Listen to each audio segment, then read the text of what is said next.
Young energetic ಇದ್ರಿ, ಯುವಕರಿಗೆ ಮಾರ್ಗದರ್ಶಕರಾಗಿದ್ರಿ.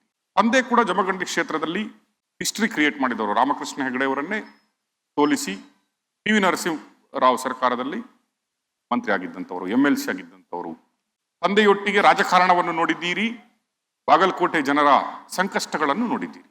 ಕೃಷ್ಣಾ ಮೇಲ್ದಂಡೆ ಮುಳುಗಡೆಯಲ್ಲಿ ಬಾಗಲಕೋಟೆಯಲ್ಲಿ ಜಮಖಂಡಿ ಏನು ಹೊರತಾಗಿಲ್ಲ, ಅಲ್ಲಿನೂ ಈ ಕಷ್ಟ ಕಾರ್ಪಣ್ಯಗಳು ಇದೆ. ಒಬ್ಬ ಯುವಕನಾಗಿ ಈಗ ಇಲ್ಲಿ ಯುವಕರೆಲ್ಲ ಬಂದಿದ್ದಾರೆ, ಹಲವಾರು ಅವಕಾಶ ವಂಚಿತರಾಗಿ ಮಾತಾಡ್ತಾ ಇದ್ದಾರೆ. ನೀವು ಬಾಗಲಕೋಟೆ ವಿಷಯಕ್ಕೆ ಬಂದಾಗ, ಸ್ಪೆಷಲಿ ಜಮಖಂಡಿ ಕ್ಷೇತ್ರಕ್ಕೆ ಬಂದಾಗ ಏನ್ ಹೇಳಲಿಕ್ಕೆ ಇಷ್ಟಪಡ್ತೀರಿ? ಮೊದಲಿಗೆ ನಾನು ಪವರ್ ಟಿವಿಯ ಮುಖ್ಯಸ್ಥರಾಗಿರ್ತಕ್ಕಂಥ ರಾಕೇಶ್ ಶೆಟ್ಟಿ ಅವರಿಗೆ ನಾನು ಅಭಿನಂದನೆಗಳನ್ನು ಸಲ್ಲಿಸ್ತೀನಿ. ಕಾರಣ ಬಹಳ ಒಂದು ಮಹತ್ವದ ವಿಷಯವನ್ನು ಇಟ್ಕೊಂಡು ಇವತ್ತು ಈ ಉತ್ತರ ಕೊಡಿ ಅನ್ನುವಂಥ ಪ್ರೋಗ್ರಾಮದ ಮುಖಾಂತರ ರಾಜ್ಯದ ಜನರು ಮತ್ತು ಸರ್ಕಾರದ ಒಂದು ಕಣ್ತೆರೆಯುವಂಥ ಕೆಲಸ ನೀವು ಮಾಡ್ತಾ ಇದ್ದೀರಿ. ಅದಕ್ಕೆ ನಾನು ಅಭಿನಂದನೆಗಳನ್ನು ಸಲ್ಲಿಸ್ತೀನಿ. ಇವತ್ತು ಬಾಗಲಕೋಟೆ ಜಿಲ್ಲೆಯಲ್ಲಿ ಬಹಳ ಮುಖ್ಯವಾದಂಥ ಸಮಸ್ಯೆ ಅಂದರೆ UKP, ಈ ಕೃಷ್ಣಾ ಮೇಲ್ದಂಡೆ ಯೋಜನೆ ಪೂರ್ಣಗೊಳ್ಳಬೇಕು ಅಂಥೇಳಿ ಹಲವಾರು ನಾಯಕರು ಮೊದಲಿಂದ ಪ್ರಯತ್ನ ಮಾಡ್ಕೊತ ಬಂದಿರತಕ್ಕಂಥದ್ದು ಇವತ್ತು ಕೂಡ ನಡೀತಾ ಇದೆ. ದುರಾದೃಷ್ಟ, ಈ ಕೃಷ್ಣಾ ಮೇಲ್ದಂಡೆ ಯೋಜನೆ 6 ದಶಕಗಳನ್ನು ಕಳೆದರೂ ಕೂಡ ಇದಕ್ಕೆ ಸರಿಯಾದ ರೀತಿಯಾದಂಥ ಒಂದು ಪರಿಹಾರವನ್ನು ಕಂಡುಕೊಳ್ಳಿಕ್ಕೆ ಸಾಧ್ಯ ಆಗಿಲ್ಲ. ಇದಕ್ಕೆ ನನ್ನ ವೈಯಕ್ತಿಕ ಅನಿಸಿಕೆ ಏನಪ್ಪಾ ಅಂತಂದ್ರೆ ರಾಜಕೀಯ ಒಂದು ಇಚ್ಛಾಶಕ್ತಿ ಕೊರತೆ ಅಂತ ಹೇಳಿಕ್ಕೆ ಬಯಸ್ತೀನಿ. ಇಲ್ಲಿ ನಾವು ನಮ್ಮ ಜನರು ಫಲವತ್ತಾದ ಭೂಮಿಯನ್ನು ತ್ಯಾಗ ಮಾಡಿ ಬೇರೊಂದು ಕ್ಷೇತ್ರಕ್ಕೆ ನೀರಾವರಿ ಮಾಡಿಕೊಡುವಂಥ ಜನ ನಾವಾಗಿದ್ದೀವಿ. ಈ ಕೃಷ್ಣಾ ಮೇಲ್ದಂಡೆ ಯೋಜನೆಯಿಂದ ಸುಮಾರು 5-6 ಜಿಲ್ಲೆ ನೀರಾವರಿಗೆ ಒಳಪಡ್ತಕ್ಕಂಥದ್ದು. ಉದಾಹರಣೆಗೆ ಬಿಜಾಪುರ ಆಗಿರ್ಬೋದು, ಯಾದಗಿರಿ ಆಗಿರ್ಬೋದು, ಬಳ್ಳಾರಿ ಆಗಿರ್ಬೋದು, ರಾಯಚೂರು ಆಗಿರ್ಬೋದು, ಗುಲ್ಬರ್ಗ ಆಗಿರ್ಬೋದು. ಈ ಕೃಷ್ಣಾ ಮೇಲ್ದಂಡೆ ಯೋಜನೆ ಕೇವಲ ಬಾಗಲಕೋಟೆಗೆ ಅಷ್ಟೇ ನಾವು ಸೀಮಿತಗೊಳಿಸಿರೋದ್ರಿಂದ ಎಲ್ಲೋ ಒಂದು ಕಡೆ ನಾವು ತಪ್ಪನ್ನು ಮಾಡ್ತಾ ಇದ್ದೀವಿ ಅಂತ ನನಗನ್ನಿಸ್ತಾ ಇದೆ. ಈ ಆಲ್ಮಟ್ಟಿ 524 ಮೀಟರ್ಗೆ ನಾವು ನೀರನ್ನು ಹಿಡಿಯುವಂಥ ಕೆಲಸ ಮಾಡಿದರೆ ಖಂಡಿತ ಬಾಗಲಕೋಟೆ ಜಿಲ್ಲೆಯಲ್ಲಿರುವಂಥ ಹಲವಾರು ತಾಲೂಕುಗಳು ಮುಳುಗಡೆ ಆಗ್ತವೆ. ಆದರೆ ಈ ಮುಳುಗಡೆ ಆಗೋದ್ರಿಂದ ಮುಂದಿನ ಜಿಲ್ಲೆಗಳು ಬಳ್ಳಾರಿ, ರಾಯಚೂರು, ಗುಲ್ಬರ್ಗ, ಯಾದಗಿರಿ ಜಿಲ್ಲೆಗಳಲ್ಲಿ ಸುಮಾರು 15 ಲಕ್ಷಕ್ಕಿಂತ ಹೆಚ್ಚು ಎಕರೆಯಷ್ಟು ನೀರಾವರಿಯನ್ನು ಕಲ್ಪಿಸುವಂಥ ಒಂದು ಯೋಜನೆ ಇದು. ಆ ಭಾಗದ ಜನರು ಮತ್ತು ಆ ಭಾಗದ ಜನಪ್ರತಿನಿಧಿಗಳು ಕೂಡ ಈ ಒಂದು ಯೋಜನೆ ಪೂರ್ಣಗೊಳಿಸ್ಲಿಕ್ಕೆ ಕೈ ಜೋಡಿಸಿದಾಗ ಮಾತ್ರ ಈ ಯೋಜನೆ ಪೂರ್ಣಗೊಳ್ಳಲಿಕ್ಕೆ ಸಾಧ್ಯ ಐತಿ ಅನ್ನುವಂಥದ್ದು ನನ್ನ ಅನಿಸಿಕೆ. ನಾವು ಬರೀ ಬಾಗಲಕೋಟೆ ಜಿಲ್ಲೆಯಲ್ಲಿರುವಂಥ ರಾಜಕಾರಣಿಗಳು, ಜನಪ್ರತಿನಿಧಿಗಳು ಹೋರಾಟ ಮಾಡಿದರೆ ಸಾಲದು.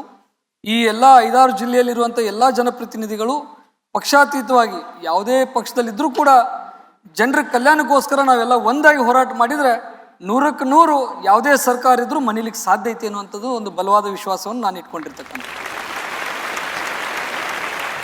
ಹಲವು ಗ್ರಾಮಗಳು ಮುಳುಗಡೆ ಆಗಿದೆ, ಇನ್ನು ಪುನರ್ವಸತಿ ಕಾರ್ಯಕ್ರಮಗಳು ಆಗಿಲ್ಲ ಅನ್ನುವ ಕೊರಗು ಅಲ್ಲಿಯ ಜನರಿಗಿದೆ. ಏನಂತೀರಿ? ಖಂಡಿತ. ಇಡೀ ಬಾಗಲಕೋಟೆ ಜಿಲ್ಲೆಯನ್ನು ನಾವು ನೋಡಿದರೆ ಮೊದಲನೇ ಸ್ಥಾನದಲ್ಲಿರುವಂಥದ್ದು ಬಿಳ್ಗಿ. ಅತಿ ಹೆಚ್ಚು ಮುಳುಗಡೆ ಆಗ್ತಕ್ಕಂಥ ಪ್ರದೇಶವನ್ನು ಹೊಂದಿರತಕ್ಕಂಥ ತಾಲೂಕು ಬಿಳ್ಗಿ. ಬಿಳ್ಗಿಯ ನಂತರ ಬರುವಂಥದ್ದು ಜಮಖಂಡಿ. ಇವತ್ತು ಜಮಖಂಡಿ ತಾಲೂಕಿನಲ್ಲೂ ಕೂಡ ಸುಮಾರು 20ಕ್ಕಿಂತ ಹೆಚ್ಚು ಹಳ್ಳಿಗಳು ಮುಳುಗಡೆ ಆಗ್ತಕ್ಕಂಥದ್ದು.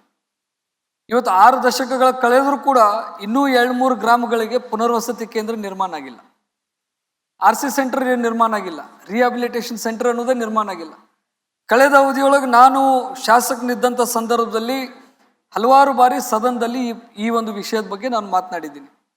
ಯಾವ ಗ್ರಾಮಗಳಿಗೆ ಪುನರ್ವಸತಿ ಕೇಂದ್ರ ಆಗಿಲ್ಲ, ಆದಷ್ಟು ಬೇಗ ಪುನರ್ವಸತಿ ಕೇಂದ್ರಗಳನ್ನು ನಿರ್ಮಾಣ ಮಾಡಬೇಕು ಅನ್ನುವಂಥದ್ದನ್ನು ಕೂಡ ಒತ್ತಾಯ ಮಾಡಿದ್ದೀನಿ.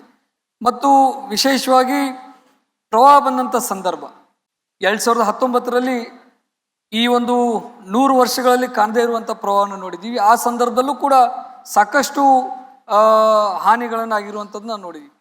ಆ ಸಂದರ್ಭದಲ್ಲಿ ಸರ್ಕಾರದ ಕಣ್ತೆರೆಯುವಂಥ ಪ್ರಾಮಾಣಿಕ ಪ್ರಯತ್ನ ಮಾಡಿದರೂ ಕೂಡ ಯಾವುದೇ ಪರಿಹಾರ ನಮ್ಮ ಭಾಗದ ಜನರಿಗೆ ಸಿಗ್ಲಿಕ್ಕೆ ಸಾಧ್ಯ ಆಗಿಲ್ಲ ಅನ್ನುವಂಥ ನೋವು ನನ್ನಲ್ಲಿದೆ. ಪುನರ್ವಸತಿ ಆದ ಕೆಲವು ಕಡೆಗಳಲ್ಲೂ ಕೂಡ ಮೂಲ ಸೌಕರ್ಯಗಳ ಕೊರತೆ ಇದೆ. 25 ಪ್ರದೇಶಗಳಲ್ಲಿ ಮೂಲ ಸೌಕರ್ಯದ ಕೊರತೆಯೂ ಇದೆ ಅನ್ನುವ ಕೊರಗು ಇದೆ ಅಲ್ಲಿ. 100%. ಈಗ ಹಲವಾರು ಗ್ರಾಮಗಳಿಗೆ ರಿಹ್ಯಾಬಿಲಿಟೇಷನ್ ಸೆಂಟರನ್ನು ಸರ್ಕಾರ ನಿರ್ಮಾಣ ಮಾಡಿ ಕಾರಣಾಂತರಗಳಿಂದ ಜನ ಅಲ್ಲಿ ಶಿಫ್ಟ್ ಆಗಿಲ್ಲ. ಅದಕ್ಕೆ ಕಾರಣ ಏನು ಅಂತ ಹೇಳಿದರೆ ಜನರಿಗೆ ಒಂದು ಸೆಂಟಿಮೆಂಟ್, ನಮ್ಮೂರು ಅನ್ನುವಂಥದ್ದು ಒಂದು ಸೆಂಟಿಮೆಂಟ್ ಇರ್ತದೆ. ಮತ್ತು ಅವರ ಹೊಲ ಗದ್ದೆಗಳು ಸಮೀಪ ಇರೋದ್ರಿಂದ ಆ ಊರನ್ನು ಬಿಟ್ಟು ಹೋಗಲಿಕ್ಕೆ ಅವ್ರಿಗೆ ಆಗ್ತಾ ಇರಲಿಲ್ಲ. ಹೀಗಾಗಿ ಜನ ಪುನರ್ವಸತಿ ಕೇಂದ್ರಗಳು ನಿರ್ಮಾಣ ಮಾಡಿದರೂ ಕೂಡ ಅಲ್ಲಿ ಹೋಗಲಿಲ್ಲ. ಇವತ್ತು 20-25 ವರ್ಷ ಆಗಿದವ್ರೆ ರಿಹ್ಯಾಬಿಲಿಟೇಷನ್ ಸೆಂಟರ್ ನಿರ್ಮಾಣ ಮಾಡಿ. ಆದರೆ ಅಲ್ಲಿ ಆಗಿರುವಂಥ ಕಟ್ಟಡಗಳು, ಮೂಲಭೂತ ಸೌಕರ್ಯಗಳು ಇವತ್ತೆಲ್ಲ ಮತ್ತೆ ಹಾಳಾಗಿ ಹೋಗಿದ್ದಾವೆ. ಆದರೆ ಇವತ್ತು ಜನರಿಗೆ ಒಂದು ಮನೋಭಾವನೆ ಬಂದ್ಬಿಟ್ಟದು. 2019ರಲ್ಲಿ ಏನು ಪ್ರವಾಹವನ್ನು ನೋಡಿದ್ರು, ಇನ್ನೇನು ನಮಗೆ ಶಿಫ್ಟ್ ಆಗದೇ ಇದ್ದರೆ ನಮಗೆ ಮುಂದೆ ಯಾವುದೇ ರೀತಿಯಾದಂಥ ಸೊಲ್ಯೂಷನ್ ಇಲ್ಲ ಅನ್ನುವಂಥದ್ದನ್ನು ಮನವರಿಕೆ ಮಾಡ್ಕೊಂಡ್ಬಿಟ್ಟಾರ. ಈಗ ಅವರು ರಿಹ್ಯಾಬಿಲಿಟೇಷನ್ ಸೆಂಟ್ರಿಗೆ ಶಿಫ್ಟ್ ಆಗಬೇಕು ಅಂಥೇಳಿ ಅವ್ರ ಭಾವನೆ ಅದ. ಆದರೆ ಅಲ್ಲಿರುವಂಥ ಮೂಲಭೂತ ಸೌಕರ್ಯಗಳನ್ನು ನೋಡಿದ್ರೆ ಅವ್ರು ಶಿಫ್ಟ್ ಆಗ್ಲಿಕ್ಕೆ ಸಾಧ್ಯ ಇಲ್ಲ. ಅದಕ್ಕೆ ಸರ್ಕಾರ ಇವತ್ತು ಅಂಥ ಪ್ರದೇಶಗಳಿಗೆ ಆದ್ಯತೆಯನ್ನು ಕೊಟ್ಟು ಅವುಗಳನ್ನು ಮತ್ತೆ ದುರಸ್ತಿ ಮಾಡಿ ಜನರು ಅಲ್ಲಿ ಹೋಗಿ ವಾಸ ಮಾಡುವಂಥ ಒಂದು ಪರಿಸ್ಥಿತಿಯನ್ನು ನಿರ್ಮಾಣ ಮಾಡಿದ್ರೆ ಖಂಡಿತ ಒಂದು ಅನುಕೂಲ ಆಗ್ತೈತಿ ಅನ್ನುವಂಥ ಭಾವನೆ ನಂದಾಗಿದೆ.